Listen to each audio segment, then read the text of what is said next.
Всем привет! Сегодня 8 августа 2020 года. Я нахожусь на станции метро Метево и отправляюсь в новый туристский маршрут по пути Тукай-Илы. Погода отличная, надеюсь, все пройдет замечательно.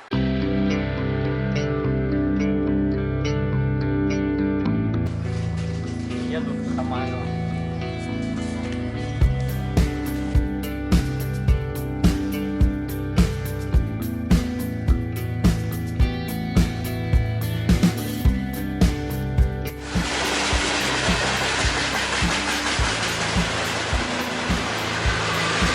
Камаево – место старта пути Тукая. Идея заключается в том, чтобы пройти один из вариантов маршрута. Всего есть, можно сказать, 4 варианта. Первые два стартом из Казани, и третий вариант из Арска, самый короткий, 21 километр до Нового Карлая. И четвертый вариант, который никто не ходит, но его схема везде растиражирована, вот как раз таки от Камаева до Нового Карлая и обратно в Арск. Я вот этим маршрутом пойду. Продолжительность, протяженность 5 дней и 120 километров, примерно так. Там посмотрим.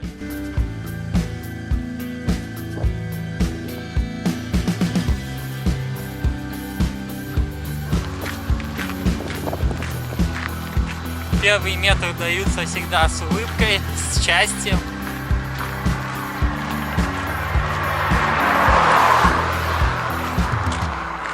Так, ну в Камаево могу сказать, что нет ничего интересного, кроме вот этого музея-заповедника. Один магазин, мемориал славы, и все. Я думал, здесь будут кафе или что-то в этом роде, но нет. Даже мечети нет, кстати.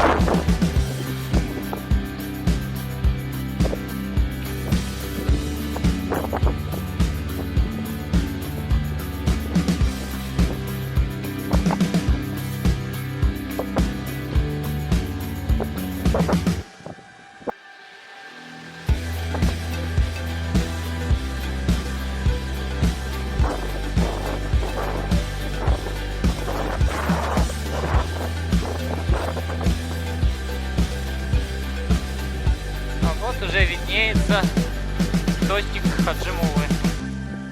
Он, правда, на том берегу реки Казанка. До Татарской Айши остается каких-то метров 700, наверное.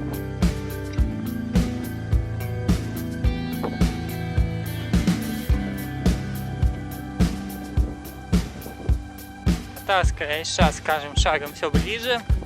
Открывается вид на мечеть. Очень современная и красивая, грандиозная мечеть, я бы даже сказал. Вообще деревня находится в неком аппендиците. Вот эта вот дорога к ней идет, и все, больше выходов нет. С той стороны железная дорога, не подойти, то есть в сторону Арска отсюда нельзя выехать. Нужно по этой дороге выезжать на трассу Казань-Малмыж. Вот, по полям тоже по тому берегу никак. Зато вот на той части такие красивые подлески из сосны, рельеф есть. Я вот там вот забирался по тем дальним склонам. Ну, достаточно круто.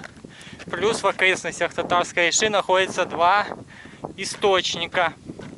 Два лечебных источника, ну или святых источника. Один прям с купелью, прям за Айшой, в сторону Казанки, вот в район Тимирцов точнее. А другой вот как раз Хаджи Мулы. Габдулла Тукай родился в 1886 году в деревне Кош-Лавыч. Вот первый этап у меня дойти до деревни как раз таки Кош-Лавыч. Естественно, Камаево, Татарскую Айшу посещая. Еще там есть деревня Клачи, которая входит в состав этого маршрута. Вот. И потом уже Кош-Лавыч. В районе 25-27 километров до него. Ну, я вышел в 7:45. Думаю, за 5 часов это можно преодолеть с такой погодой. Дошел я до первого населенного пункта, 2,5 километра преодолено.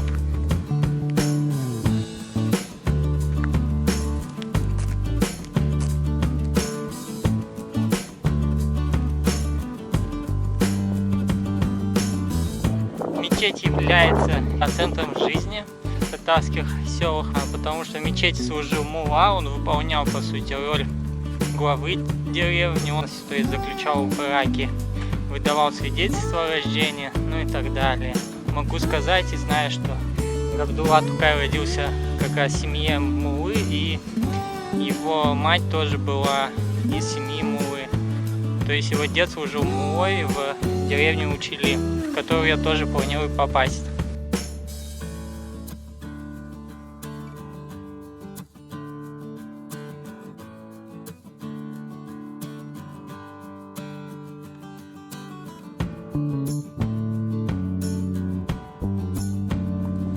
Красотка просто.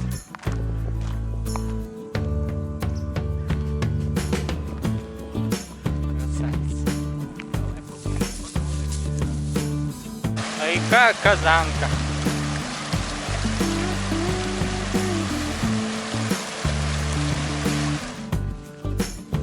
Пришел к указателю. Направо пойдешь, попадешь в Кайша-Бека, источник, налево Мулла Хаджи.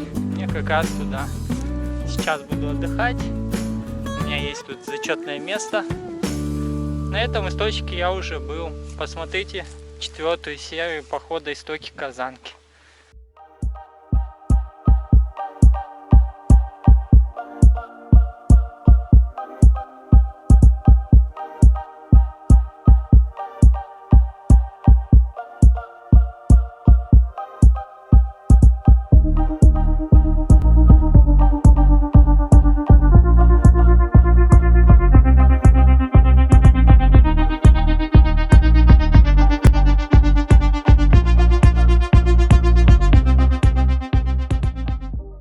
Взлетаю над Казанкой. Вот здесь вот такая котловинка.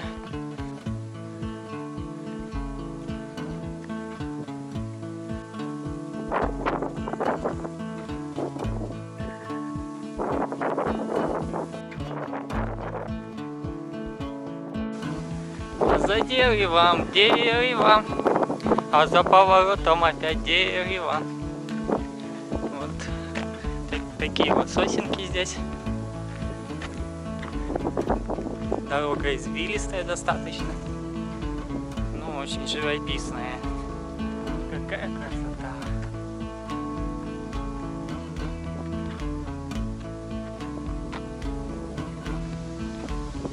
Вот я оттуда поднялся. Иду на самый верх. Источник Хаджи Муллы – это место силы и один из объектов эскек Казанского музея-заповедника. Чтобы сюда попасть из Камаева, нужно сделать круг 4-4,5 километра. Хотя раньше через Казанку пролегал мост и можно было пройти напрямую. Данный объект мне сразу понравился, так как он обладал всеми туристскими возможностями. Во-первых, открывался живописный вид долины комплекса реки Казанка. Во-вторых, был источник прохладной и чистой воды. В-третьих, здесь находилось 2 беседки, в которых можно было спокойно посидеть, передохнуть, покушать. Первым делом я пошел к источнику.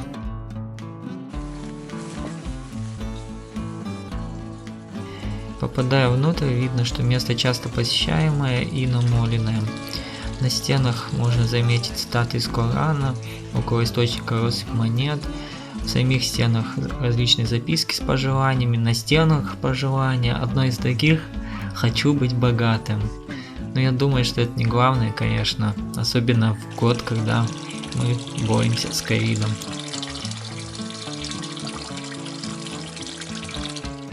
На родник приезжают целыми семьями. Вот очередная группа посетителей набирает воду из святого источника и любуется его красотами. Хорошую лестницу поставили на века. Поднявшись по удобной железной лестнице, я начал осмотр еще одной достопримечательности этих мест, местного кладбища. Кладбище достаточно новое, но в этих местах также находили древние могилы времен Казанского ханства.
Покидая это замечательное место, я направлялся на север, в сторону родных мест Габдуллы-Тукая.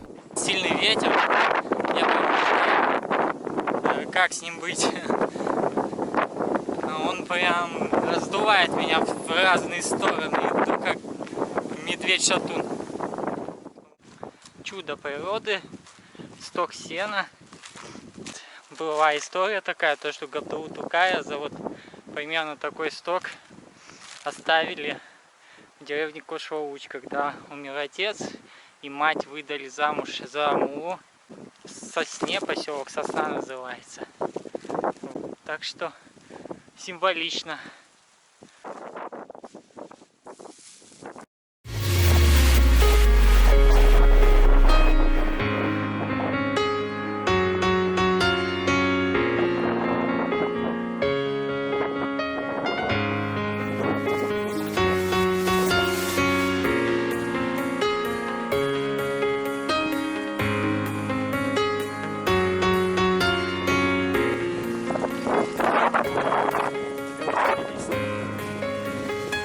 Велосипед — это моя страсть в туризме, но тут и движение активное в поле.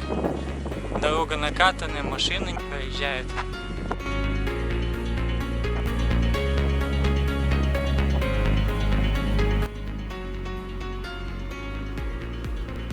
Вот так вот срезаю, прям по полю.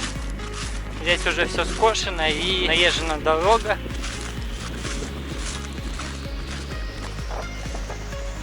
Вышел, похоже на рапсовые поля, желтенькое все. И вот уже первый дом виднеется, туда я и иду в ту сторону.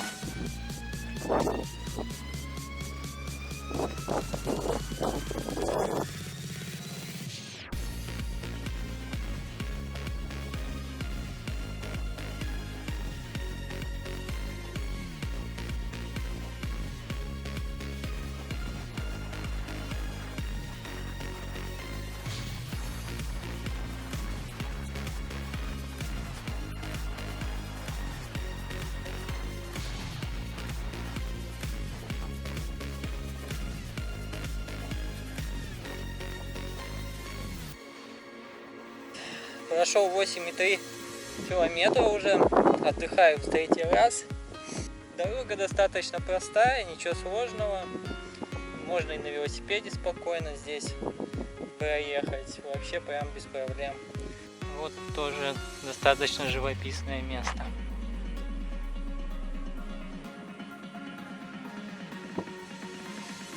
А вот эта деревня, она где-то в низине, тоже тут заросла все. Видно, что мечеть есть. Вот, дорога идет почему-то мимо. Сейчас будем заходить, смотреть. Деревня Клачи Арского района. прямого отношения к жизни Габдуллы Тукая не имеет. Но это старинное поселение 16 века. Своего наивысшего развития оно получило в период советской власти, когда здесь базировался сильный колхоз.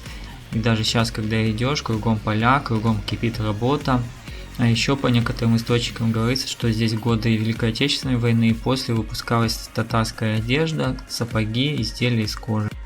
Но несмотря на ветхость деревни, школа здесь была новая, рассчитанная на небольшое количество учеников.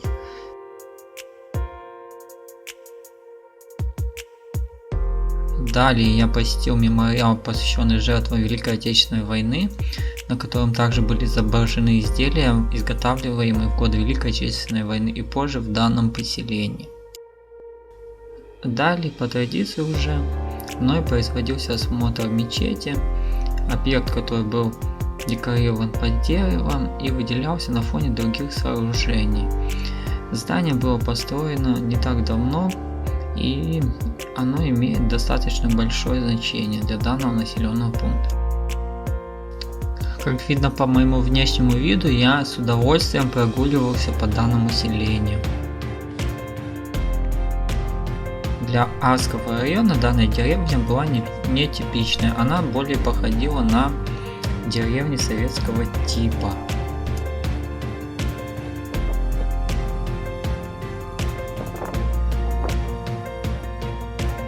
Я занял очередное место для отдыха на возвышенности и наблюдал за красотами деревни.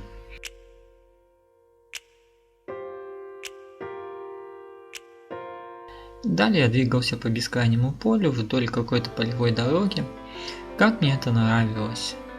Бескрайность полей, синее небо, свобода. Также я встретил газопровод, который тянется из Уренгоя уже 2400 километров. Для меня это была достопримечательность, так как я его не ожидал встретить в этом поле. Интересный объект. В данном районе коровы почему-то пасутся на цепи, и увидев человека, убегает сразу в сторону. Это, конечно, выглядит несуразно, но очень даже неплохо.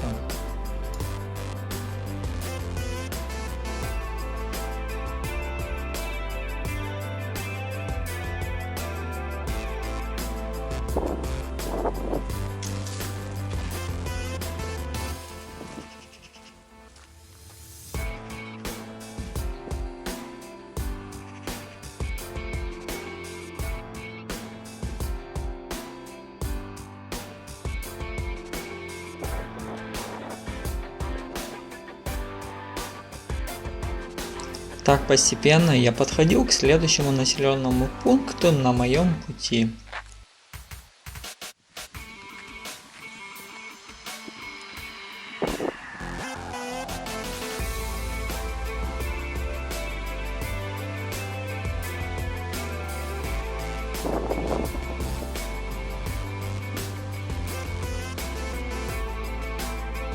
Данным населенным пунктом была средняя селта. Красивый домик тут.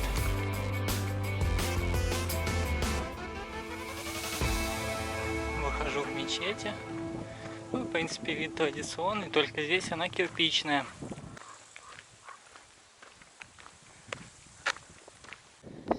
Данная мечеть похожа на мечеть в Татарской Ише, построена из кирпича и является архитектурной доминантной данного села. Мемориал славы рассматриваем. Здесь он выдающийся, выделяется на фоне остальных. Стела с звездой.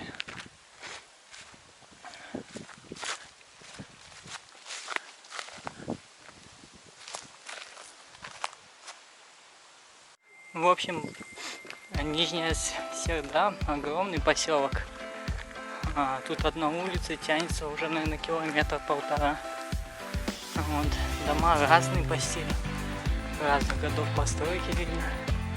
Есть и традиционные, есть и новые, из кирпича.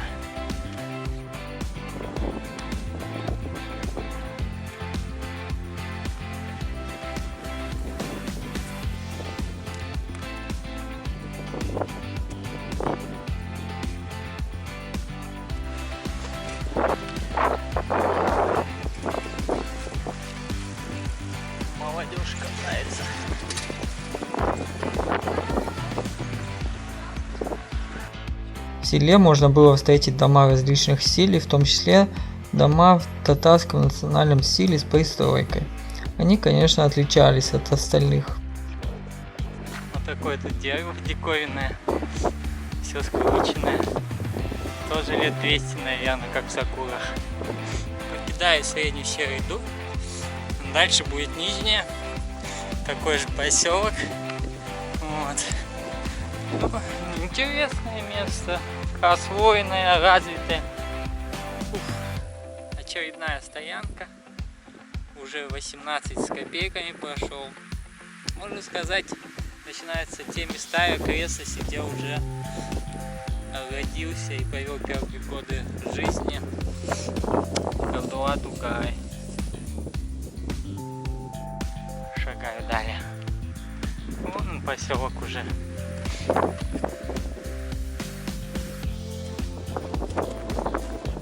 Следующий поселок. Теперь нижняя Середа. Вот с чего он начинается, сами можете видеть. Видимо, магазин был здесь. А вот полностью деревянный сарай или сеновал. Ну а дальше все уже обделано сайдингом. Уже во втором населенном пункте вижу типа гонга, железка и рядом с ней палочка. Это, наверное, для сбора.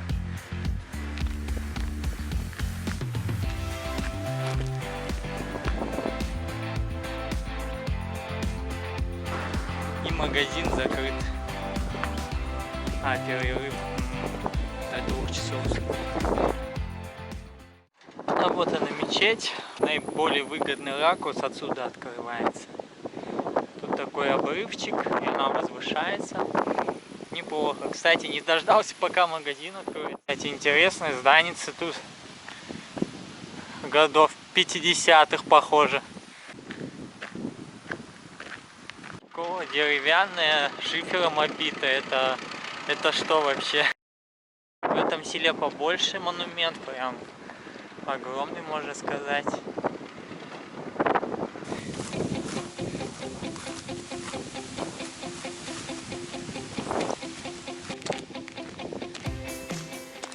Прохожу еще один ручей, речку.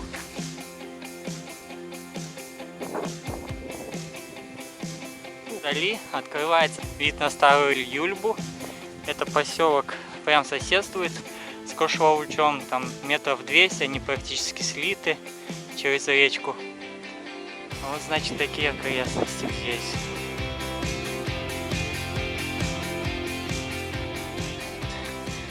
Указатель 1 и надпись 2 километра 700 метров. Вот написано, что один из самых известных поэтов или самый известный татарский поэт Габдулла Тукай Туганов был Кошлович. Идем. Продолжаю движение. Захожу в старую Юльбу. Вот та дорога идет на Кошлович. Он как бы делится на две части. С той стороны, с которой мечеть, там и музей. А мне можно прямо пройти. Там река, небольшой мост, наверное. Или просто брод. Сейчас, в общем, посмотрим. Держит тебя на цепи, да? О! Привет! А, что? Ау!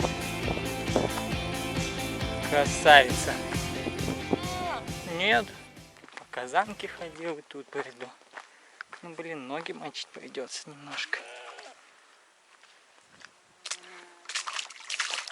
О! Осталось сущие пустяки. Родина знаменитого татарского поэта Габдуллы Тукая с коровками.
Тукаева. Да. Режим работы с 10 до 16. Я ведь успел. Сайт Помылы Тукаева.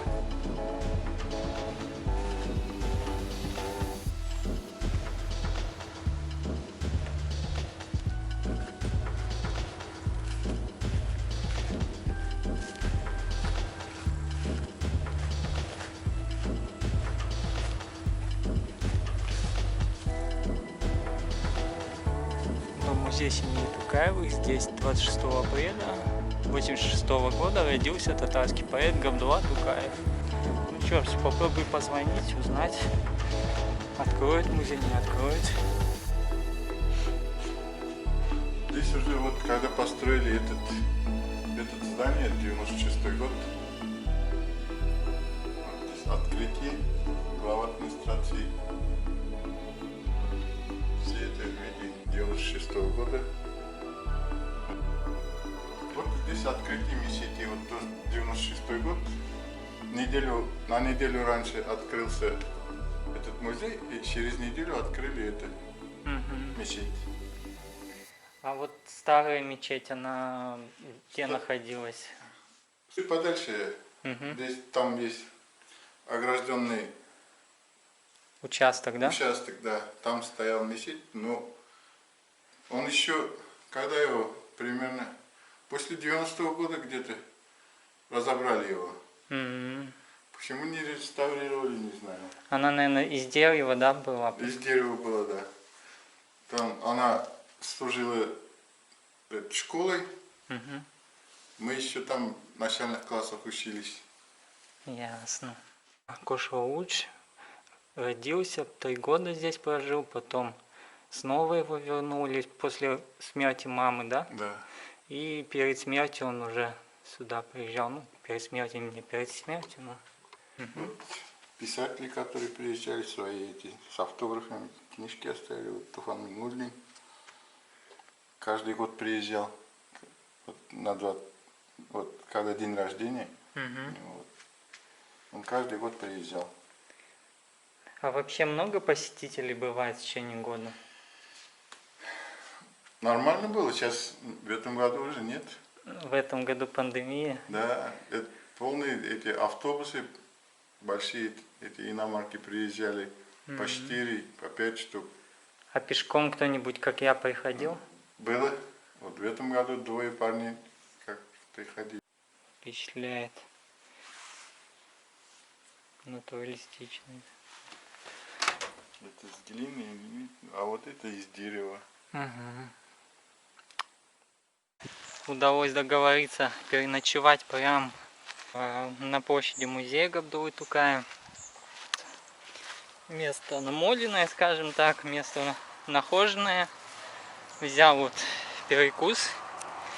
Еда у меня есть, еда, я консерву открою, а это как перекус сейчас. Буду восстанавливаться. Вода есть, все есть. Не ожидал такого гостеприимства.